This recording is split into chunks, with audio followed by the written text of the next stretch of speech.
Hello dear viewers, welcome to my brand new video. And since I'm feeling a little tired these days for recording some more of Rayman Origins, I have decided to make a huge Crash Bandicoot rant on all the games, some my personal opinions, and basically stuff like that. So let's get started with first game. In 1995, Crash Bandicoot was released in North America, the first installment, created by my ex-favorite company called Naughty Dog, creators Andy Gavin and Jason Robin. Those guys are pure awesome. I don't know why they had to give up on Crash. Why couldn't they? Why did the contract expired? Why didn't they renew it in time? But anyways, that's not gonna be the point of this video. So the thing that I have to first say is the first installment of the games. It was a masterpiece. It was so good, revolutionary for the PlayStation 1. That game, in my opinion, sold the entire console. That was the reason to own the PlayStation. Quite possibly in top 3 PlayStation 1 games ever made. The first installment was something new. Of course, the story wasn't that original, cause it was kinda taken from the Frankenstein movies, but still, it was funny, and the goal was basically Crash is trying to save his girlfriend Tana from the evil Dr. Neocortex, and it was so awesome, the level design and everything. I mean, the game was also brutally difficult. The first one was of all Crash games, it's probably the hardest one, mainly because when you do a checkpoint, and if you die, all the crates you smashed before checkpoint are not smashed, and that was the thing that made the game so harder than other Crash games when they fixed that. But despite that difficulty, the game is very good. The graphics are on the N64 capabilities, despite the fact that PlayStation was a 32-bit system. And the first game, it was so good. Gameplay gets 10 out of 10. Graphics for its time, 10 out of 10. A story, it gets 8 out of 10. And fan factor, a 100 out of 10. So you can play basically the game so many times and you will never get bored. That's what is so good about the game. Example, most of the games you finished got boring after beating them, and there's no real point going back and playing them again. But with Crash Bandicoot, that's not a case. You'll enjoy repeating the levels a lot, especially if you cannot achieve a 100% from a single run if you haven't played the game. And if you haven't, I strongly recommend you to get the game. It's very good. Not the best Crash game out there, but it's if you want to start with a series, play the first one. Okay, when we got the first one out of the way, and since the game was so popular and it was a huge hit in Japan as well, that was like the first time something from Western was successful in Japan. And in 1997 or 6, the Japanese version was released of the first game, and boy, it was awesome. They didn't change that much stuff, but they added some extra soundtracks that were not present in the American and English version. I mean, European. And basically, the soundtrack, it was so different, and they tried to appeal to Japanese gamers, and they did a very good job. I'll be getting the import copies of all Crash games once, It will be, I want to own that in my collection, and I have to get that, the original, of course.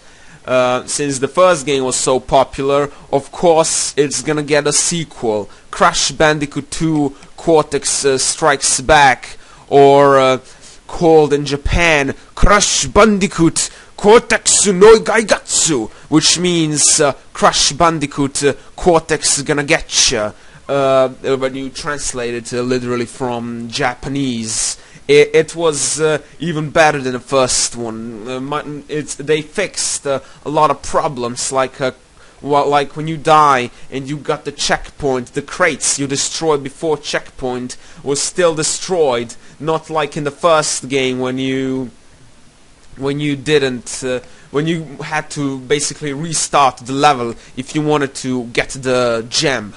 This game introduced a new collectible. It's called Crystal, and you basically earn it just by beating the level. The story is a little different this time. Basically, after failing the first time, Cortex tricked Crash into collecting crystals for him, but Coco, Crash's sister, is trying to inform Crash that everything is one big trick, so Crash needs to defeat Dr. Neocortex one more time. The only problem I have with the game is when you beat the levels, you don't really need to return on them, and there is no point playing them again. But in the first game you could play them again. It was quite fun. But here it's kinda boring if you don't start a new file and want to complete everything again, which is definitely worth it, cause it's still a very good game. The problem also, the last boss level, the Crash 1 bosses were so awesome and you just wanted to beat them again. But here you need to do a special trick, like holding all buttons on the shoulder of controller and then press the triangle, and when you enter the next world, that's the only way how you can replay the boss again. That's kinda lame, cause maybe some people don't know that, but I think that all Crash fans know that. Basically, the last boss is kinda disappointing. It's basically Dr. Neocortex is running away and you have to chase him. Kinda lame comparing how the first boss fight was epic, but still overall a very good game. Also, the thing I don't like about this game is that some of the characters that were really good in the first game were dropped out of this sequel. Probably the reason for that, it's obvious for Tawna and Pinstripe. Pinstripe was probably thrown out of the game because he was using gun, and maybe the developers thought that could affect younger players, and that it wasn't too appropriate for them, which in my opinion is a total bull crap. Everybody who is censoring guns should literally they should think about it, because all of you people, you probably watched Looney Tunes, and you know that there are guns in that cartoon. And if there are guns there, why not in a video game? I don't see the point. Plus, Pinstripe wasn't even a playable character, he was just a boss. Tawna was probably removed because of her appearance, but still, I think it was stupid as well. I don't think how could her appearance affect the younger gamers. It didn't affect me when I was young and playing the game. It didn't affect my brother who played the game even younger than me. So no, I don't see a point of that. But overall, it's better. The graphics were improved in a sequel. The level design, it's okay, but I like the levels from the first game better. The soundtrack is better in in the second game, mainly because the Japanese adaptation had its own theme song and it was really catchy, and I actually prefer that theme song over the American and European versions. Now, I don't know why they didn't create an option for language select like in a European version, like you can choose between Japanese and English, and the same with soundtrack. I mean, Sonic CD had that option. You could basically choose what soundtrack you want. Since there was no voice acting in the game, they couldn't choose voice acting, but it would be nice, because all the new Sonic games have that option, so I don't know why Crash didn't have that. The next game in the series is Crash Bandicoot 3 Warped.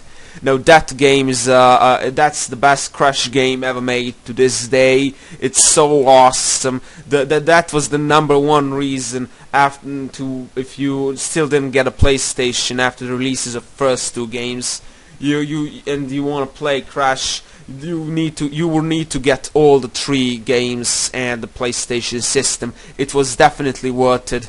I don't know who wouldn't get that. It was an awesome deal. The best 3 games for the system ever created. It was so. The third game also introduces a new character, Uka Uka. Basically, he's evil twin brother of Aku Aku. Aku Aku is basically the mask that's protecting Crash from enemies, and this is his evil twin brother who basically become a new boss of Dr. Neo Cortex. Now the game is that Crash must stop them for taking over the world, and he needs to travel back in time and collect the crystals, gems, and this time new introduced in the game, relics. You basically collect relics by beating a time trial of every level, and if you beat if you collect a certain amount of relics, you unlock a new like warp room. It had extra levels. In the second game, you do that by discovering a secret on level, but here you just collect the relics, and that's how you get it. So in my opinion, it was a lot easier to get to the secret warp room, but you have to admit that discovering secrets in the second game was fun, especially when you see those the timer on when you were basically riding a water scooter in second game. You were like asking yourself, what does that have to do? And like immediately you rush to finish the level, because that's what every gamer wants to do when it see a time limit. In the third game, the level design is the best, the level selection is best, every aspect of the game gets a 10 out of 10 automatically, because everything in the game was so awesome. Just play the game and you will know what am I talking about if you haven't. The graphics are on the same level like Crash 3, but it's only 1 year of the release difference, so I don't really blame them for not improving the graphics, because maybe they couldn't do better. Yes, I think that Crash 2 graphics were the best that PlayStation could do for Crash. It's very good basically.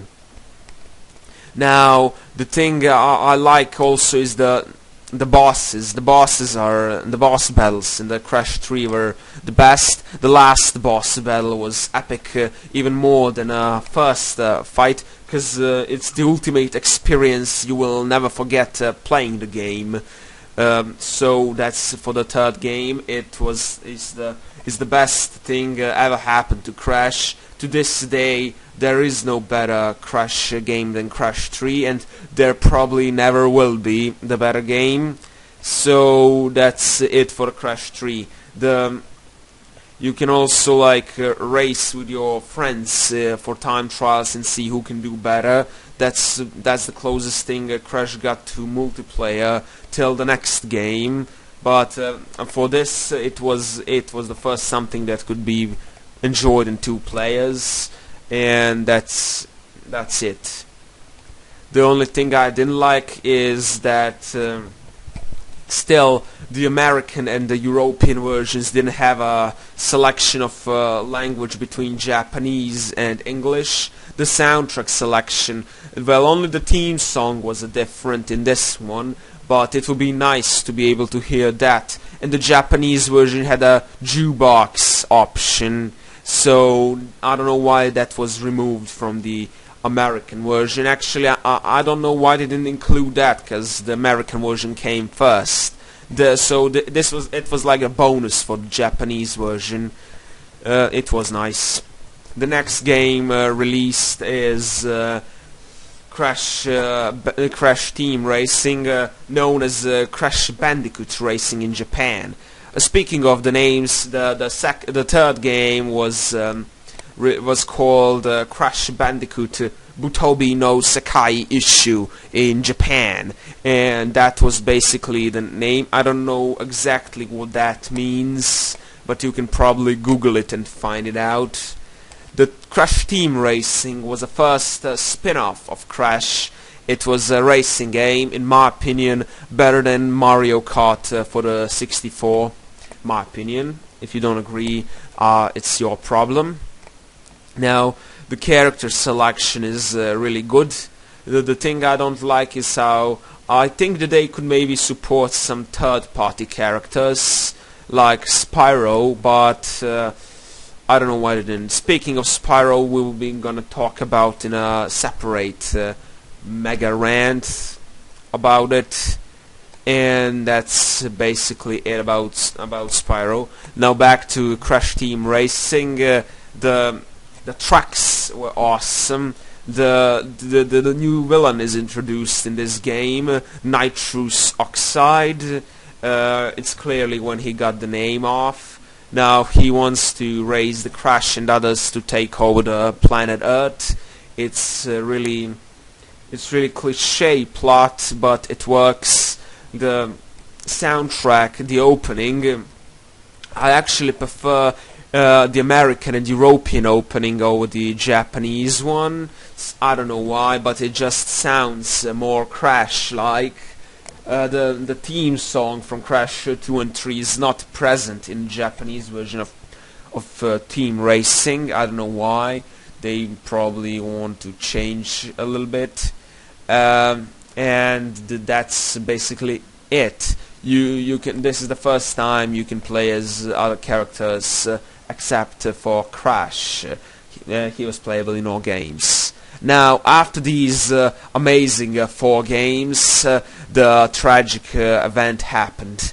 Naughty Dog basically lost the rights to produce new Crash games because they never owned the rights. Universal did, and Universal didn't want to extend their license, so they couldn't do that.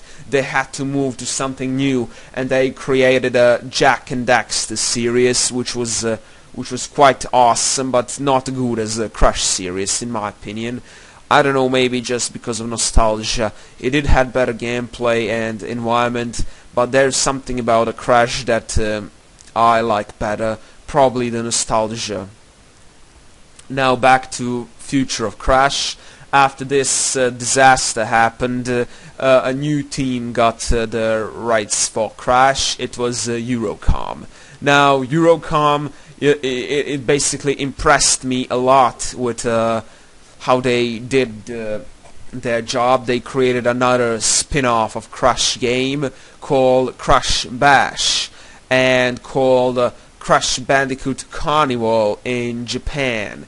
Now, this is basically the Mario Party type of game, except that you are not on a ridiculous board waiting turns for players.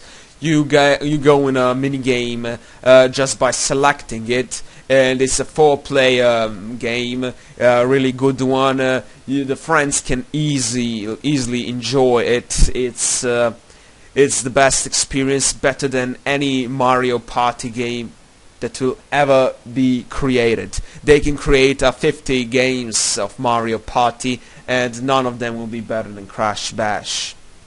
Now, the characters, we have a new characters like Rillaru, and And let me think, is there any other? No, all the characters are the same. Now, my question is, why did they create that ridiculous character, Rillaroo? Why not maybe get more playable characters like Ripperoo and Engine? I don't know why those characters weren't playable, but despite that, the game has awesome minigames. The soundtrack for the game is good, but I do prefer Japanese soundtrack a lot over the American and European one, mainly because the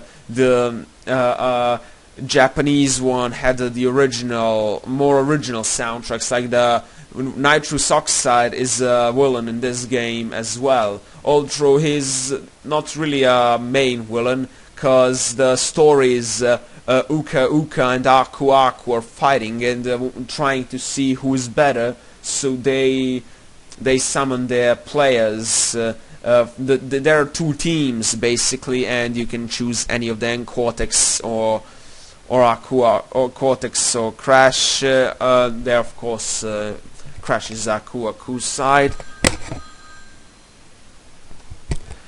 and Dr. Cortex is, of course, on the Uka Uka's side, and they have their other players of team, and that's how it works. Now, you can, believe it or not, complete this game 200%. Now, that's a record for the Crash game, because all the previous Crash games could be beaten more than 100%, but only some number a little bit more. But this is a 200%, 100%, and a little less than 100% more. I mean, that was probably the silliest idea ever, and I love it. Now, the music, as I mentioned, is better in Japanese, because when you're killing Nitrous Oxide, there is a can music, and seriously, it's so happy, so cheerful. You want to win. You won't be stop playing that just because of the music if you get yourself a Japanese version, which I'll be getting for myself soon as well. The other soundtracks, most of the soundtracks are the same, but there are some differences, as I said. Now, this game was, I don't know, it sold okay, I guess, but Universal wasn't happy with this, with the selling, if I can say, cause they basically said that Eurocom can't make new Crash games, so the Crash got another studio for making games. That was. It was called Traveller Tales Oxford Studio. Now that studio was okay, I guess. The games were mediocre mostly. The first game they got is a Crash Bandicoot Wrath of Cortex, and that was the PS2 game, the first PS2 Crash game, and it was mediocre. The graphics were awesome for its time. Show how much PS2 is better than PS1. But the game was slow paced for some reason. It didn't feel that fast like Naughty Dog was making it. It's just like they focused too much on graphics and not that much on the gameplay. The loading times were not that great as well. I mean, I don't know what's with the loading times, but they were just bad. Especially the PS2 version had the worst loading times, and this is also the first Crash game released on other systems that are not the Sony's. It was on the Xbox, Microsoft's Xbox, and Nintendo's GameCube. Now, the GameCube version had the exclusive mini game called Crash Blast. If you connected your GameCube with a GBA, you could play that game, and I think you had to have the Crash Bandicoot A Huge Adventure, which I'll be getting in a moment.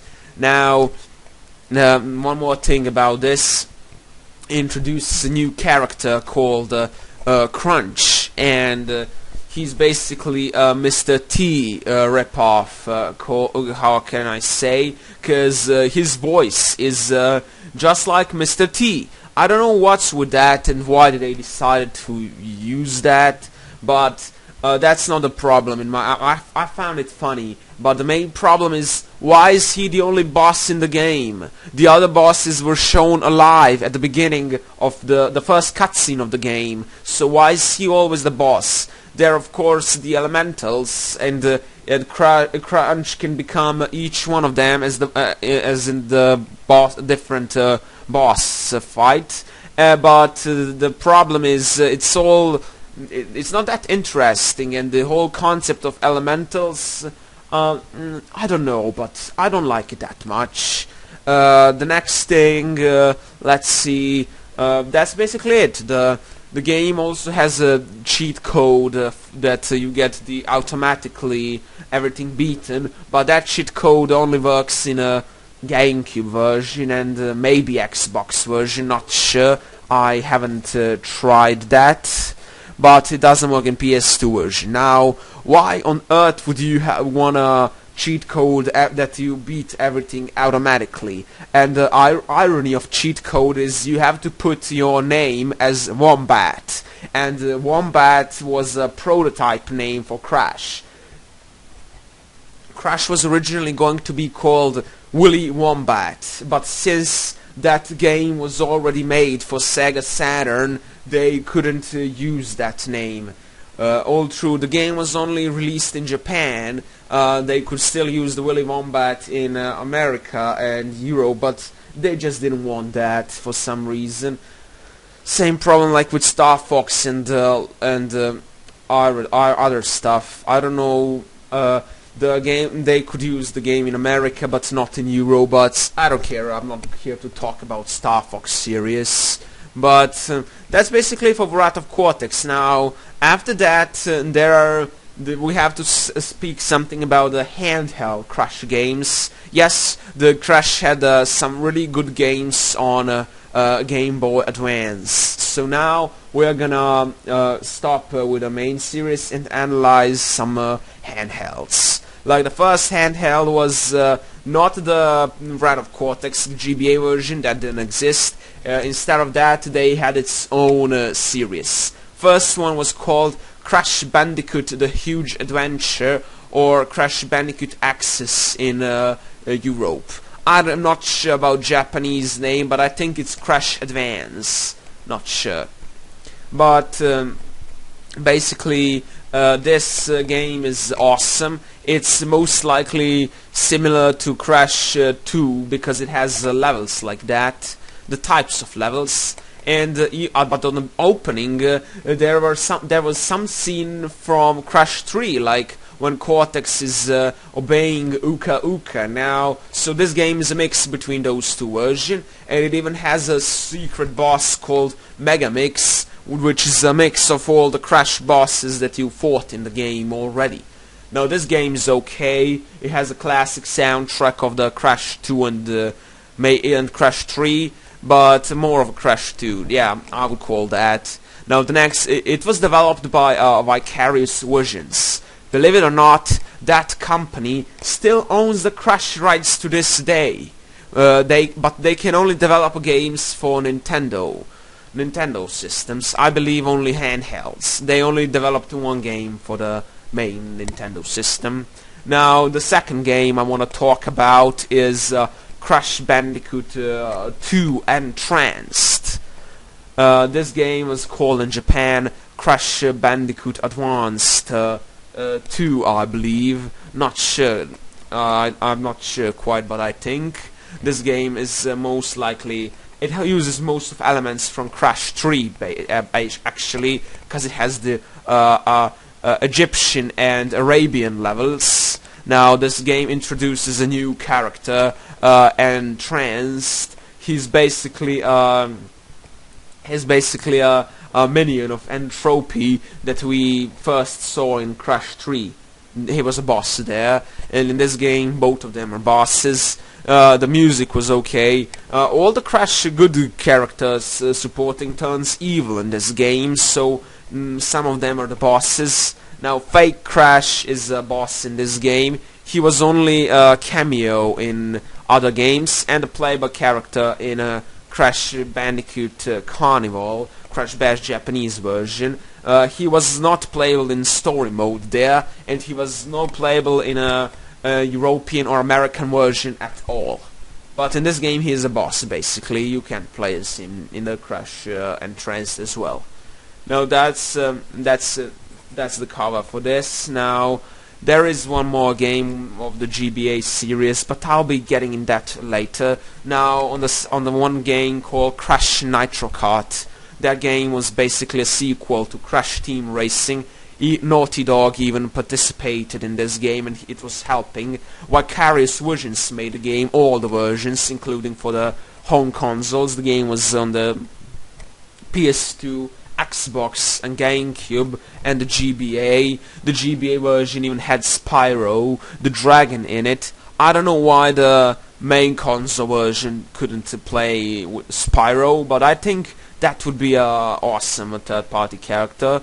But still, I don't know why they didn't do it. The game had better tracks than Team Racing, but I do not like it better as a game. I don't know, probably because of nostalgia, because I like PlayStation 1 games mostly better than PlayStation 2. I don't know, but that's my opinion.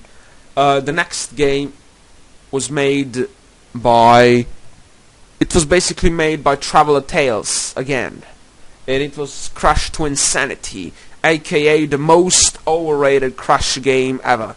The people call it the best Crash game not made by Naughty Dog, and they say it's a very good game. Now, my opinion is it's nothing more than mediocre. The soundtrack is good, the character design is a little different from the previous games, but it's okay. I can accept that. Now it could work. It works. It could work better. It's an open world game like the Crash should be. But the main reason why I don't like that game that much is because the prototype version called Crash Bandicoot Evolution was supposed to be much longer and better game. But people scrapped the idea because they thought it looks too similar to Ratchet and Clank. What kind of shit is that? So what if it does look like that? Spyro the Dragon looked like Crash Bandicoot a little bit. Jak and Daxter also looked a little bit like Ratchet and Clank, especially the later games, because they used guns as well. Now cancelling and scrapping a game and releasing Twinsanity is a ridiculous idea. Just because it looks like Ratchet and Clank doesn't mean you should cancel it. It looked so much better than Twinsanity, and that's the main problem. Twinsanity has also horrible loading times. They're a disaster. Most of the things, even from the Twinsanity, were cut off. It's the shortest Crash game out there, glitchy as well, and it's not that great of a game. I mean, it's mediocre, and I do like it a little bit, but nothing more than mediocre. They were focusing too much. I don't know. The music is something that they are focusing a lot. Now, the Japanese version of this game doesn't have any alternative soundtracks or anything, which is a shame. Because Crash Nitro Kart had an awesome opening theme that could be used for an anime, and the person who is singing that is the same person who sings the opening for Bomberman Jetta's Japanese version of game, of course.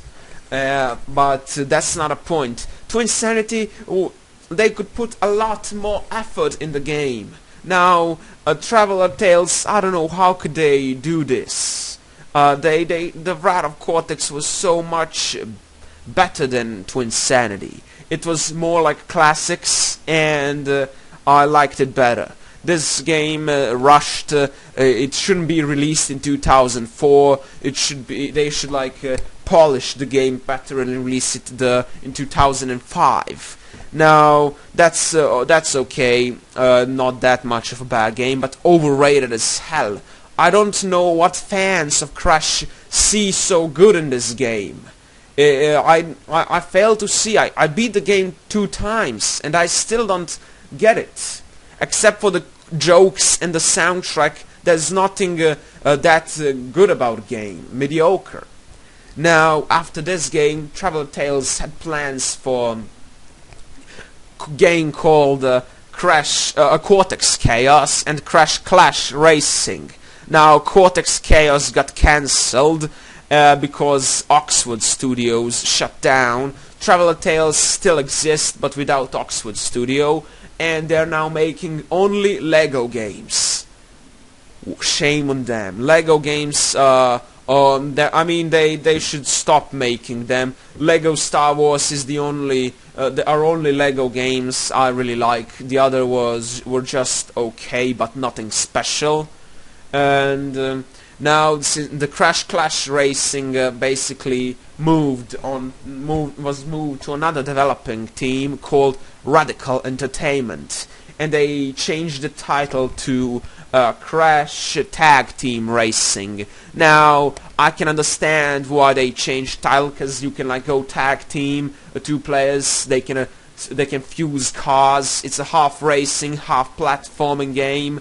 Uses some Twinsanity soundtrack. Character design is worse than Twinsanity. They're all like stretched out, and I don't know why they did that, but it's okay. Game is better than Twinsanity, cause there are no glitches like there. You can play as Japanese Crash in a European American version, which was really great. You just have to apply a code, and that's basically it for that game. The DS version of that game was developed, but it was cancelled, and no screenshots were ever released. So we don't know how the game was supposed to look like, but it would probably be different than a main version. Now, let's just go back for a second for games that I didn't mention. A GBA game called Crash Purple, Ripto's Rampage. Now, this game, when I saw the title, I was confused first. The game is called Crash Fusion in Europe, and Crash Advance 3 in Japan, I believe. And the game is horrible. It's worst Crash game ever made. No, the second worst Crash game ever made. I don't like it at all. It's just silly collection of mini games, and you're like in an overworld. You access portals for mini games. You can get lost. There is no map. Everything is in 2D. Everything looks the same, and they even had a nerve to put Spyro in this game. So they thought that people would buy the game just because they put Spyro in it. Well, I don't like the game. That's the worst game Vicarious Visions ever made.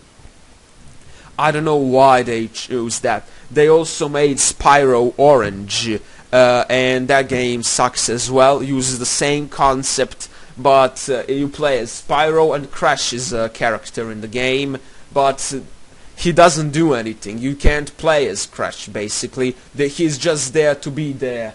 I mean, we need a proper crossover with Crash and Spyro.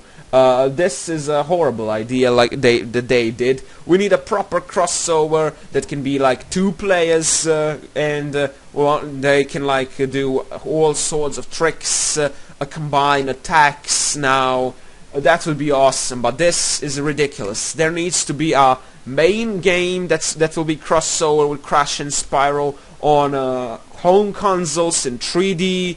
And that's it. But I don't know, will they ever make that game? I don't know, but they should. But these GBA crossovers are just bad. I don't like them at all. They didn't even put that much effort in it. I'm not happy with those. And also Crash Boom Bang, created a year after release of Crash Tag Team Racing. This game is horrible as well. That's the worst Crash game ever made. It rips off Mario Party in a bad way. Now, let me tell you this guy straight. Crash Bash was not a Mario Party ripoff. It was just inspired by Mario Party. but Crash Boom Bang is a complete ripoff. You have a table, and they're like moving, you throw a cube, bigger number player, it's complete crap. The minigames are horrible.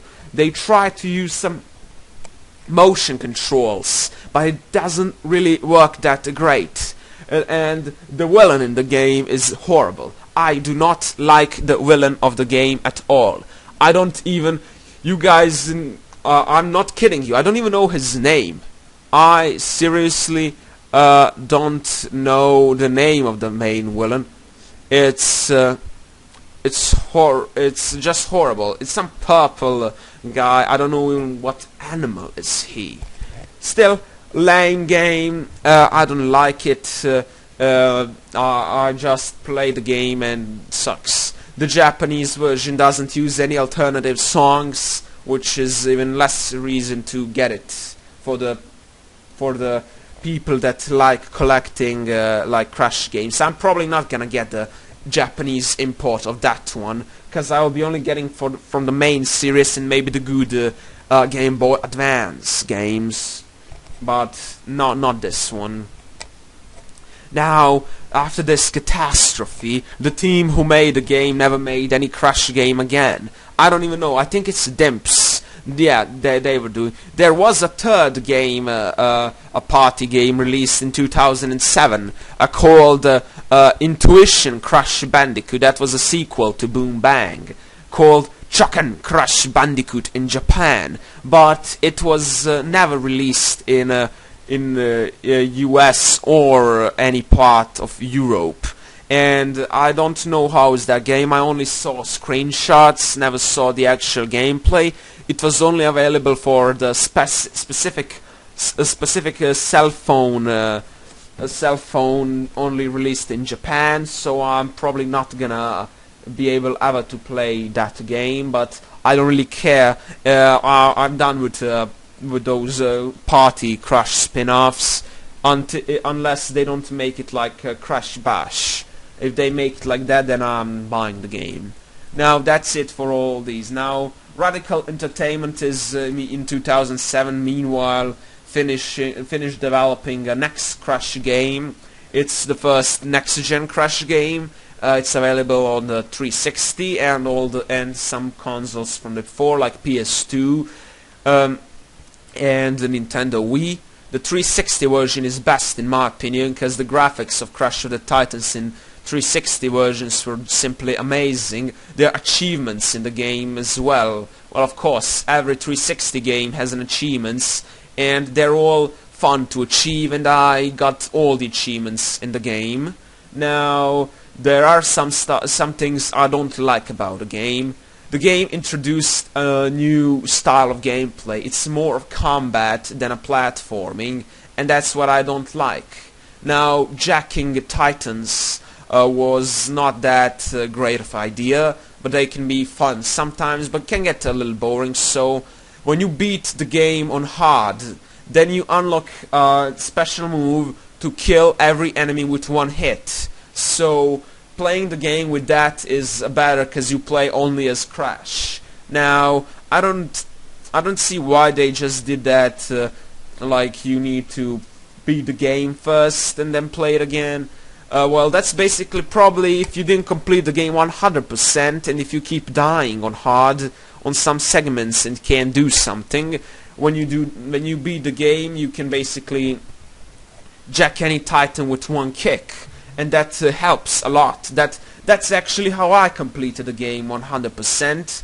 The character design in the game is horrible. They basically ruined everyone. Everyone looks weird and not cool. I actually prefer Twinsanity models over this Titan models a lot. But aside from character design and mutants, the game is fun, and I do like it better than Twinsanity. Yes, people, I said it. I like it better than Twinsanity. I don't care what any of you people think of the game. The game is not that bad as you all say. You only hate the game because of the character design. Well, you people need to learn that character design is not the most important aspect of the game. Gameplay is. and all the people who hate the game because of character design should buy this game and give it a chance. I do guarantee you, people, that you would like the game if you accept it for what it is. It's not that great, not that good, but it's a Crash game and worth playing and completing it. Yeah, after that, Radical released the last Crash game for the home consoles.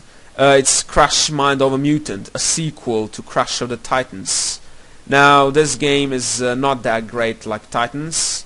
And speaking of Titans, one more thing: the DS version of the game is probably the best.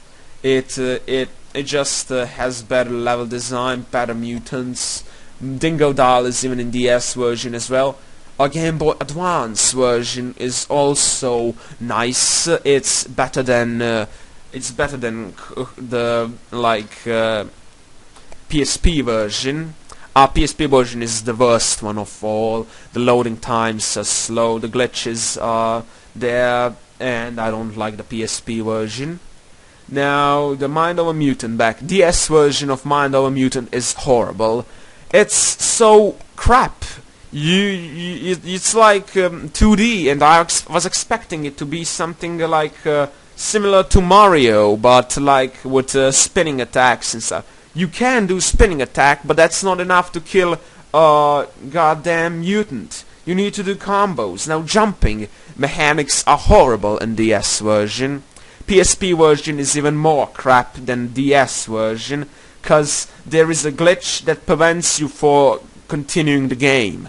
Like when you go to that school with Nina Cortex, you have to spin in order to unlock the gate. Now, I keep spinning for 5 minutes, and the gate can't be unlocked. I tried a few times, and I can't do it. And every time you want to access the map from the main menu, you have to wait for the loading screen. Now, that's just horrible. I would rather play Sonic on the 360 and watch loading screens there than on the Crash Mind of a Mutant PSP version. At least Sonic on the 360 didn't pause get another loading screen if you pause the game, but here you do.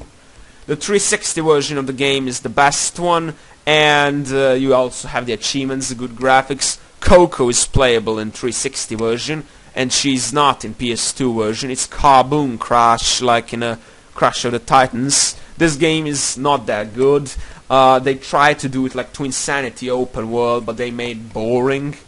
Now you can upgrade your mutants, and that's stupid because that limits upgrading Crash if you're like on the mutant. But you will be most parts of the game on mutant. You can store the mutant in backpack, but then you can't use it when you need it, and you need then to open the backpack and control mutant, and it gets old a little bit. Now, this is the last Crash game ever made for the home consoles, and I can really see why. The game wasn't that great. Character design is a little better than in Crash of the Titans. Coco looks better in Mind of a Mutant than Titans. Nitrous Brio returns in this game, and cutscenes are amazing. They parody even South Park. And South Park is not even for kids. Now, they're just hardcore how they do it in a Crash game. Put a South Park.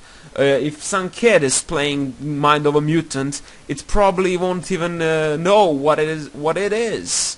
But all the hardcore gamers who play Mind of a Mutant, they will of course know. Dragon Ball Z is also parodied in this game on a good way. Crash is like Goku, and Cortex is like Vegeta, and it's just silly and funny in the same way. And that's it. Now, when you beat the game, you don't get any message like "to be continued" or "the end?" question mark. It just says "thanks for playing." So that proves that Radical did know that this will be their last Crash game. Now, they were planning a next Crash game called Crash 2010, but that game got cancelled, and only few prototype videos and concept arts were released for it. not even a playable demo. Shame, cause the game looked better than Mind Over Mutant. Now Crash after that got iPhone games like Crash Bandicoot Nitro Kart 3D and Crash Nitro Kart 2. Now those games are all okay. The Nitro Kart 3D is not that great, but okay. Uses a Titan's model. There is even Ripperoo and Nitrous Oxide in the game. Now those characters suck. They were never present in any Mutant era Crash game, and this is their only appearance we have how they look in if they were. Now Ripperoo looks ridiculous, and Nitrous Oxide looks like Alien from Alien vs Predator series, except green. Now what kind of crap is that? Why do that? I don't know. But still, the sequel was a lot better. Activision published it. The current owner of Crash Bandicoot series, they did that. They published and developed it for the iPhone. And now I don't know why is there no Android version of the game, but I do have iPhone, so I can't play it. That's lucky for me. The character design is a lot better. It uses Twinsanity models. Now it shows the capabilities of iPhone. Now playing that game made me wonder, why don't Activision port any adventure Crash game platformer for why don't they port it on iPhone? It would sell awesome. Just put a price $1 and people would buy the game, and you will make a lot of money out of it. Just $1, and it will be okay. But even if it's more expensive, I would still get the game. Now, I would recommend the Classics remake, but they're already on Android, so yes, they can be played there. Now, in the for future of Crash, it is unknown what will happen. He will be in PlayStation All-Stars Battle Royale, an upcoming a fighting game for PS3 and PS Vita. That's really nice. The character design there would be a compromise between Classic and Mutant Crash, which looks really good. It's not like the compromise between Classic Spyro and Legend Spyro. You get the Goblin Skylander Spyro then, and it looks horrible. But this Crash model looks really good. I like it, and that's it for that. Now, I don't know when will the next Crash game be released, but I can just hope it will be next year. Vicarious Visions can make a 3DS Crash game, because 3DS is a Nintendo handheld system and they still own the rights to do that.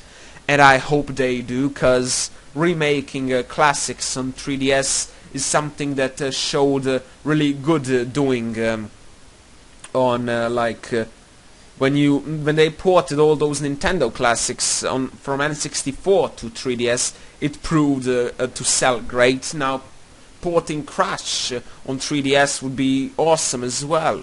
I mean, that's what I like.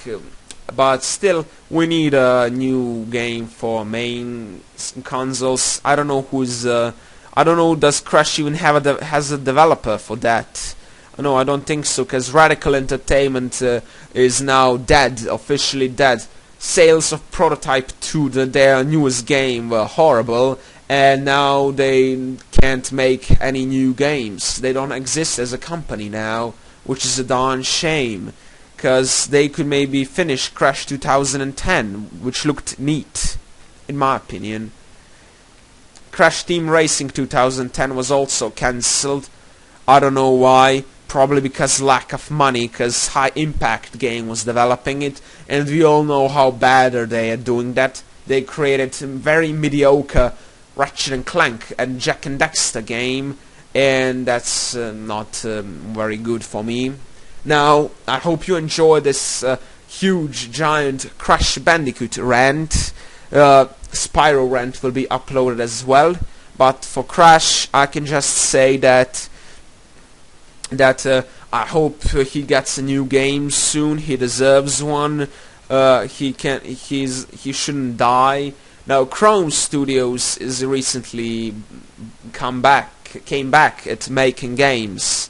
They will make a new Thai racing game for iPhone and possibly Android. I'm not too sure about Android, but maybe they can get rights to Crash. That would be nice. I mean, they clearly prove themselves that they are good developers. Thai games are very good games, and for Crash, they originally wanted to do that, but Activision insisted on Legend of Spyro series, so they had to do that. They actually said any Spyro game, and they decided to come up with a Legend series, which I will be talking about in the next rant. But for Crash, they should get the rights now that when they're back in business. They also know they're also in good relationship with Activision, which proved when they released Thai 3 for PS2, Xbox, and GameCube. Activision was a publisher, so they could definitely ask them for Crash. Activision would probably agree, because they like money, and we all know that they like money, so why say no? Well, I hope something happens good in the future. I have my fingers crossed. I believe that Activision will eventually revive the series, because they only get release the 2 iPhone racing games, which is not enough in my opinion. I hope for the best. Hope for the best for Crash. I like his games. They will always be my favorite franchise ever made. Well, that's it. I hope you enjoyed. If you did, please subscribe, and be sure to check Spyro Rant. Bye.